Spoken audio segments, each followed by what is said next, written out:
Como vai? Tudo bem? Espero que sim. Vamos juntos com mais um programa Viver Bem Unimed Campos. Equipe da Unimed Campos participa de eventos sobre prevenção a acidentes de trânsito em uma universidade.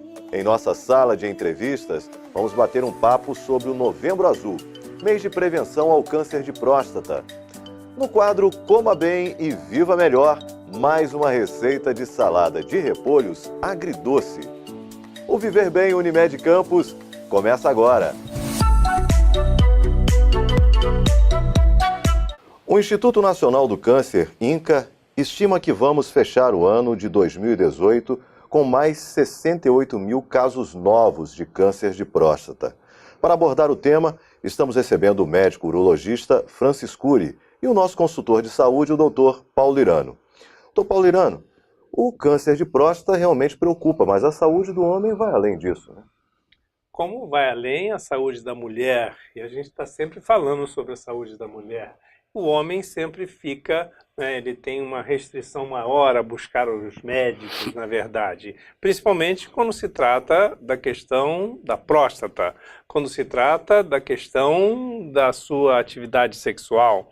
A mulher normalmente busca rapidamente o seu médico, o homem ele é um pouco mais restrito, ele é um pouco mais reservado. Isso acaba dificultando, acaba trazendo problemas, vamos dizer, para o futuro e na abordagem dos casos aí do câncer de próstata, com certeza. Agora, doutor Paulo Irano, nós estamos recebendo aqui o Dr. Francis para falar um pouco mais sobre a saúde do homem. E aí eu já estava citando no início que a saúde do homem vai além. Eu vou pedir para o Dr. Cury falar um pouco, né, sobre essa questão e dar uma ideia, né, de como é que a saúde do homem ela é muito mais ampla do que o mês de novembro, a preocupação com o câncer de próstata, que é extremamente importante, mas que não é o todo. Só isso. Devido a esse desleixo, esse descuido que já é natural do homem, né? Diferente da mulher que se preocupa mais, sempre se preocupou, e devido a esse descuido do homem, a Sociedade Brasileira de Urologia instituiu neste mês de novembro um mês voltado para a saúde do homem, justamente com o objetivo de estimular, orientar e para que o homem possa realmente, espontaneamente, ou por influência de familiares, esposa, filhos, amigos, colegas, né, procurar o médico, o urologista ou até mesmo o clínico geral dele, que dá a primeira avaliação e encaminha depois, para que ele possa dar o pontapé inicial e fazer a primeira avaliação urológica. E eu diria que a primeira avaliação urológica, em se tratando do homem, não deve ser na idade adulta, já deve ser durante a pré-adolescência, na adolescência e o adulto jovem, porque muitas doenças, em se tratando de saúde do homem, como nós falamos aqui, não podemos pensar só em próstata, muitas doenças já começam na pré-adolescência e que se não for detectado ali, numa idade adulta, vai ter repercussões sérias, podendo afetar a qualidade de vida deste futuro adulto, pai de família e por aí vai. Então, daria um exemplo, que eu sempre falo para as pessoas que nos procuram, que 15 a 20% dos adolescentes têm uma varicocele, e muitas vezes imperceptível. Mas no que ele vai no urologista e o urologista o examina, vai ver essa varicocele nessa faixa etária de 14, 15, 16 anos, e não é uma incidência baixa, 20% dos garotos têm essa alteração, nessa varicocele, uma dilatação das veias do plexo papiliforme, e que naquele momento, naquela faixa etária ali, não gera nenhum problema para ele, mas vai gerar um problema futuro, quando ele vier a casar com seus 25, 30 anos, e ele vir a descobrir que não está conseguindo engravidar a parceira, e no exame mais detalhado vai ver que a causa é uma varicocele que passou desapercebida aos 14, 15, 13 anos de idade. Então eu diria que a primeira consulta, tirando, é lógico, aquela avaliação inicial do pediatra, que avalia sempre os testículos, o problema da fimose, algumas anomalias congênitas, a primeira consulta, impreterivelmente do sexo masculino, deveria ser aos 13, 14 anos com o urologista, visando essas alterações aí. Tem algum sintoma, doutor Francis, que pode ser sinal de alerta, sim, funcionar como um sinal de alerta em relação à varicocele para esses jovens? Normalmente, no que eles começam também a conhecer seu corpo, Paulo Irano, e ter a manipulação da sua genitália, e quando essa varicocele já está num grau mais acentuado, que são 3 graus, grau 1, 2 e 3. No grau 3, muitas vezes é palpável, muitas vezes não, ela já é palpável espontaneamente, sem fazer manobra, sem fazer esforço nenhum. E às vezes o adolescente, durante o banho ali, ele manipula e percebe aquilo anovelado, aquelas veias dilatadas. Aí ele já procura o profissional direcionado. Mas muitas vezes ele não sente nada. Não sente atrofia, não sente diferença nenhuma. Só o profissional examinando mesmo, tomando cuidado e visando essa pesquisa, vai detectar. Muito bom. Mas no início é assintomático, não sente nada. Mas no decorrer dos anos, começa a haver atrofia testicular, o testículo vai diminuindo de tamanho, dor e afetando a quantidade e a qualidade do seu espermograma, comprometendo assim a sua fertilidade. Eu gostaria que o senhor alertasse para os nossos espectadores, aos nossos colaboradores, quais são os elementos que chamam a atenção. Porque nós aqui temos tratado de múltiplos assuntos e sempre temos como base nas doenças crônicas e as doenças neoplásicas. Normalmente elas têm uma condição genética e têm a condição ambiental, dos hábitos de vida, né, do dia a dia, da pessoa. E, às vezes, o homem ele não busca, no momento adequado, uma avaliação do urologista ou do seu clínico propriamente dito. Em que idade isso deve ser feito? Quando existe uma história na família, quando não tem história na família? Que horas que ele tem que obrigatoriamente, eu diria, obrigatoriamente deve procurar essa assistência, esta orientação? E quais são os sinais de alerta para que ele, puxa vida, será que eu tenho algo diferente? Quais são? Certo, Paulo Irano. O que acontece? Pergunta ampla, né? Vamos abordar aí, mas o Novembro Azul eu diria que está sendo considerado, por muitos homens já, o Novembro da Felicidade, porque eles ficam apreensivos e nesse momento de muita cobrança ele acaba indo, e felicidade para a maioria, digamos assim, porque quando ele chega e é feito um exame rápido, ele fica feliz da vida com aquela notícia, sabendo que ele não está aportando nenhuma patologia maligna em sua próstata e no seu aparelho genital. Então ele já sai dali feliz da vida. Então é um novembro feliz. Mas essa felicidade não depende do médico. Eu diria que essa felicidade depende única e exclusivamente do paciente e dos seus familiares que o encorajam a realizar esse exame. Porque é o que eu digo sempre, o médico não coloca doença em ninguém. A doença existe e ela será diagnosticada e detectada precocemente. E o quanto mais cedo, mais precoce, diagnosticado e for detectada e confirmada a doença, melhor serão as possibilidades terapêuticas e de cura deste paciente. A Sociedade Brasileira de Urologia preconiza o quê? A partir de que idade, então, para não ficar naquela ansiedade? Vai paciente com 30 anos, 25, quer examinar a próstata. Então a sociedade determinou, e já é do conhecimento de todos, a idade hoje para se iniciar o exame digital retal da próstata é aos 45 anos para aqueles pacientes que têm uma história familiar. Que essa história familiar, quer dizer, é aquele paciente cujo pai ou o irmão mais velho, ou tios por parte da mãe, que tiveram problemas prostáticos. Então, esse paciente é prioridade no exame preventivo. Então, ele deve iniciar seu exame aos 45 anos. Um pouco mais precocemente. Mais precocemente. Agora, não impeça, caso ele queira iniciar aos 40, problema nenhum. Às vezes ele chega no consultório com história familiar, aos 40 anos querendo examinar, prontamente nenhum urologista vai ser contra o exame. É um dado a mais, uma garantia a mais, uma segurança a mais que ele vai ter. Agora, o protocolo é este, 45 anos quando tem história familiar. E a partir dos 50 para aqueles que não têm história familiar. E os negros também, é sabido que os afro-americanos têm uma incidência muito maior de câncer de próstata. Não se sabe exatamente por quê, talvez ligado a algum braço do cromossomo na genética desses afrodescendentes, né, que tenha essa maior propensão. Daí também aos negros sugere precocemente aos 45 anos de idade. Em se tratando de ser um exame rápido, pouco agressivo, que dura segundos, nada justifica protelar um exame desse. E você complementando este exame, aí a indicação do médico, Júlio.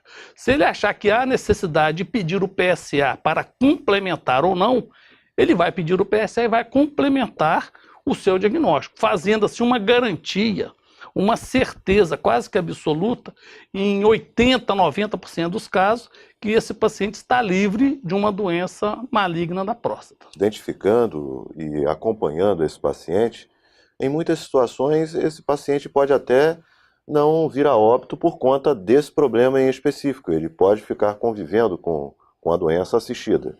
Isso, o Júlio lembrou bem. Hoje não, há 10 anos atrás, e exatamente pensando nessa doença, porque a próstata é uma doença de crescimento lento, indolente, pouco agressivo, na maioria das vezes.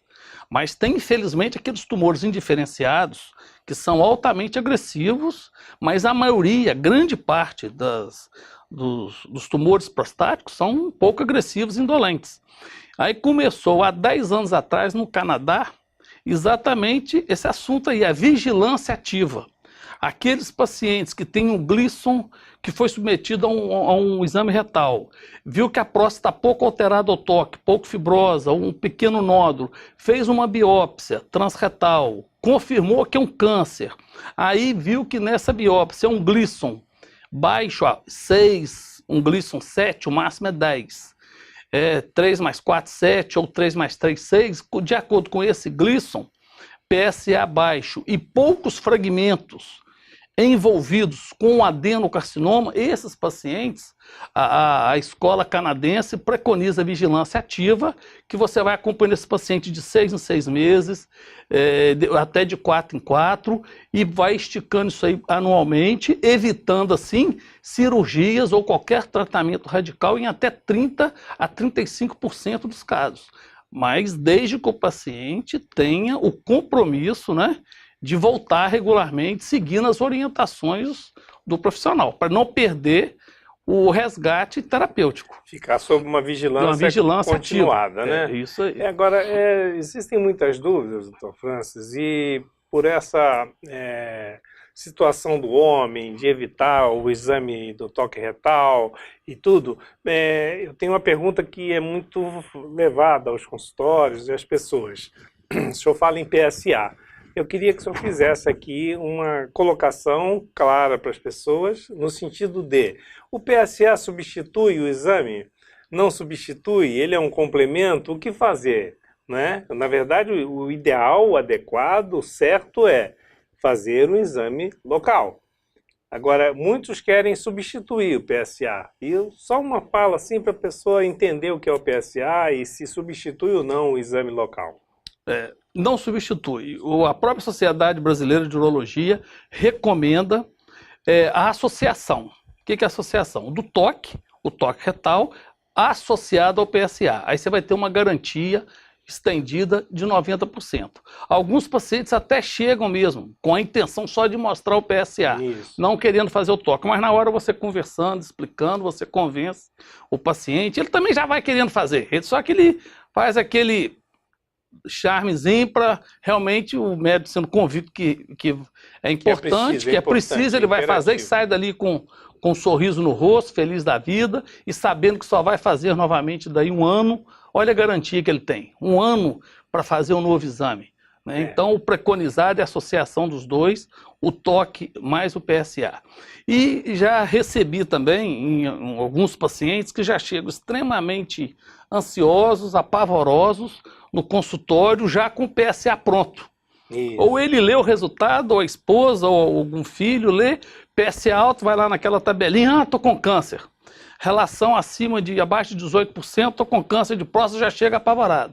Aí você vai, primeiro passo, olhou o PSA, realmente está alto.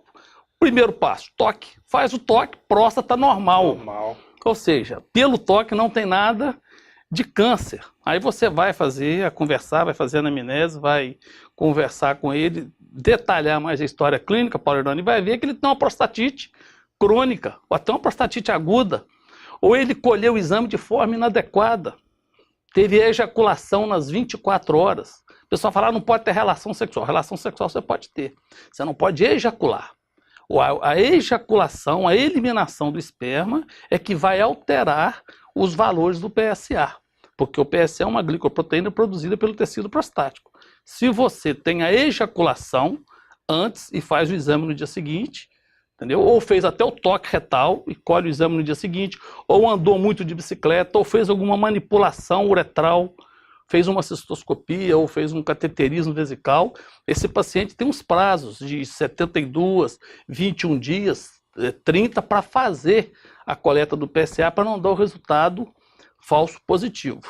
Então, muitas vezes o PSA alto são duas situações. O PSA baixo não quer dizer que não tem câncer de próstata, e nem o PSA alto afirma que você tem um câncer. O toque é que vai definir melhor isso aí. É a associação, como o senhor falou. Associar um exame ao outro para poder fechar o diagnóstico. Isso. E na maioria das vezes o paciente sai com um sorriso, né? Porque na maioria das vezes não tem nada. Agora, eu acho esse ponto é muito importante o senhor ter abordado e ficar muito claro. O PSA não substitui o exame local do toque retal.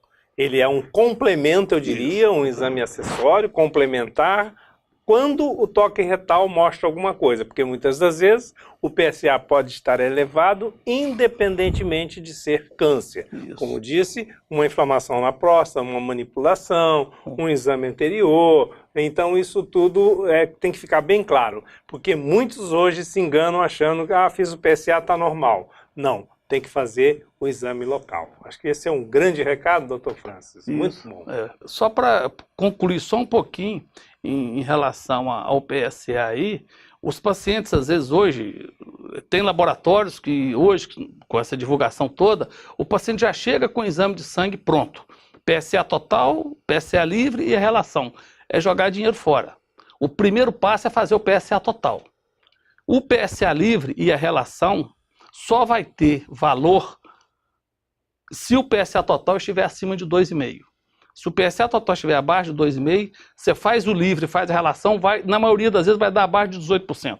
Isso vai confundir o médico e vai confundir ainda mais o paciente. Então, primeiro faça o PSA total, se for por conta própria, faça só o total e leva para o médico. Agora, o ideal é procurar um profissional. O ideal, mas às vezes essa ansiedade toda, já vou levando o exame de sangue para ajudar o médico. Então faça só o total, né?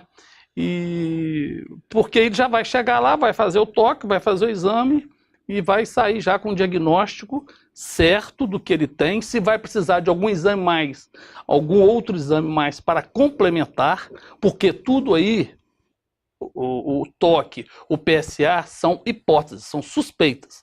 Nós vamos confirmar se o paciente vai ter ou desenvolver o câncer só com a biópsia prostática. Aí sim, é um exame que incomoda, tira 6 a 12 fragmentos em cada lobo prostático, e aí com o histopatológico, feito pelo patologista competente, vai falar se aquela glândula está comprometida com adenocarcinoma de próstata ou não, confirmando o diagnóstico, vamos fazer o estadiamento desse paciente, e após esse estadiamento vamos definir o tratamento. Esse tratamento pode ser curativo ou paliativo.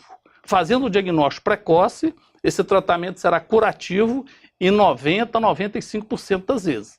Aí as opções, as modalidades terapêuticas, vai desde a cirurgia até a radioterapia. Aí o médico vai ver qual a opção melhor para cada caso. Essa estatística é fundamental. Se você, então, se prevenir, buscar no momento adequado o seu médico, fizer um diagnóstico, como diz o Dr. Francis, 90% a 95% dos casos terão a cura. Então, procure o seu médico. Nunca deixe de fazer este exame, que é muito importante para a saúde do homem. Dr. Francis, muito obrigado pela participação no nosso programa. E dizer que uma mensagem nesse Novembro Azul, nada melhor do que ter essa informação, de que até 95% dos casos, o sorriso no rosto é o Novembro do Sorriso, como o Dr. Francis citou. Muito obrigado. Obrigado, eu que agradeço. A Sociedade Brasileira de Urologia agradece a todos vocês. A gente vai para o intervalo e volta já com uma receita saudável de salada agridoce de repolhos. Aguarde aí.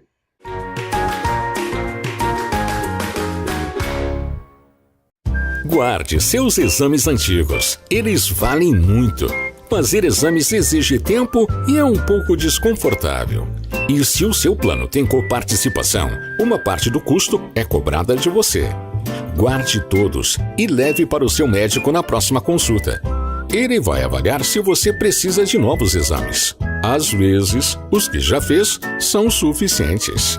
Cuidar de você. Esse é o plano. Unimed. Automedicação? Não. Médicos estudam muito para entender o seu corpo. É perigoso não seguir a risco o que eles recomendam. E desnecessário se irritar quando eles não prescrevem remédio algum. Confie no seu médico. Ele sabe o que é melhor para você. Cuidar de você. Esse é o plano. Unimed.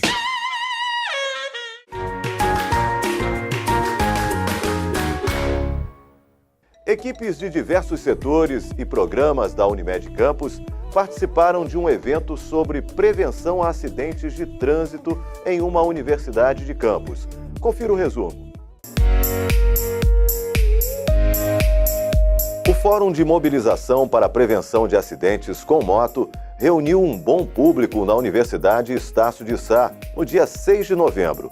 As equipes do Serviço Especializado em Engenharia de Segurança e em Medicina do Trabalho, Medicina Preventiva, Nutrição e Enfermagem da Unimed promoveram atendimentos como aferição de pressão arterial, teste de diabetes, medição de índice de massa corpórea, além de orientações para a promoção da saúde e prevenção a acidentes, principalmente os acidentes de moto.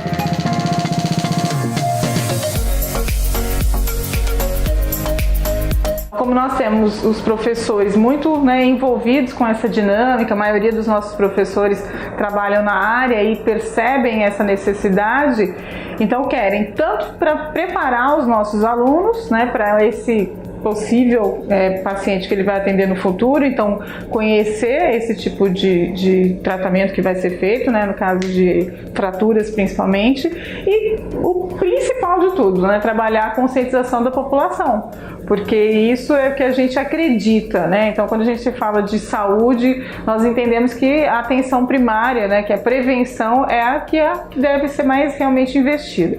E no caso das motos, a gente sabe que Campos tem um número muito significativo de motos e as imprudências que a gente vê, é no dia a dia. Então, é uma ação de responsabilidade social, que a instituição tem um compromisso, com esse item, e de estar participando junto à Unimed, com certeza é aquela parceria que não tem erro, É uma junção realmente de duas áreas que são importantes, educação e saúde, com uma preocupação com a sociedade onde nós estamos atuando e que só tem benefício para a comunidade. Eu acho que nosso papel enquanto educação é esse, de ajudar a comunidade onde nós estamos inseridos.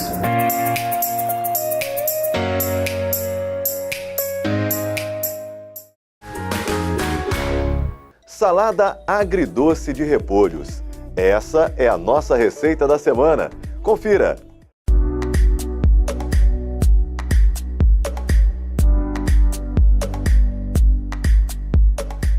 Hoje você vai aprender a fazer uma salada de repolho agridoce.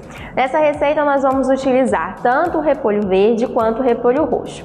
No repolho verde nós encontramos, por exemplo, vitamina A e também ácido fólico, e no repolho roxo, vitamina C, selênio, fósforo, além das antocianinas, que são responsáveis por essa coloração arroxeada, que tem função anti-inflamatória, antioxidante, ajuda no controle da diabetes e também numa boa saúde dos olhos e do coração.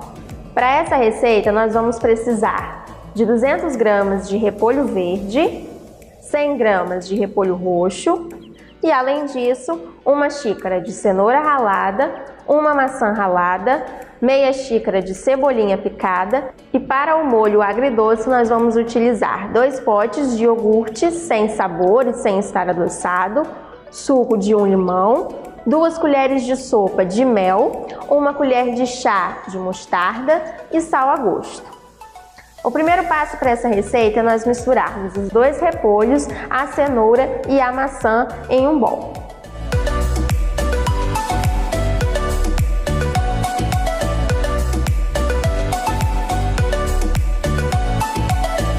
Depois que os ingredientes da salada já estiverem bem misturados, nós vamos misturar os ingredientes do molho. O iogurte,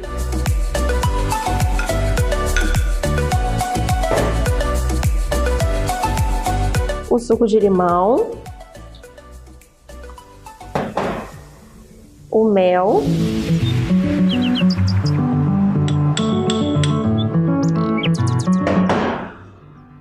a mostarda,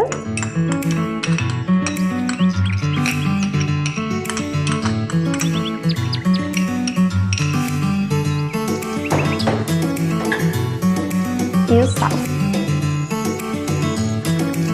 Nós vamos misturar todos esses ingredientes e depois que a mistura já estiver bastante homogênea, nós vamos incorporar a nossa salada.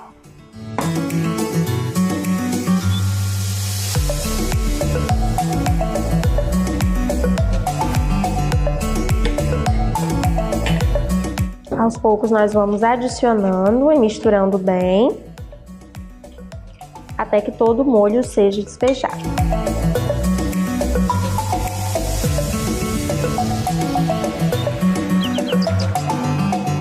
Com os ingredientes bem misturados, a nossa salada já está pronta. Agora nós vamos finalizar com a cebolinha.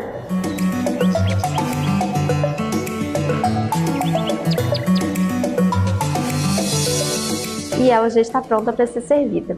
No próximo programa você vai aprender a fazer uma torta de chocolate com apenas 3 ingredientes. Até lá!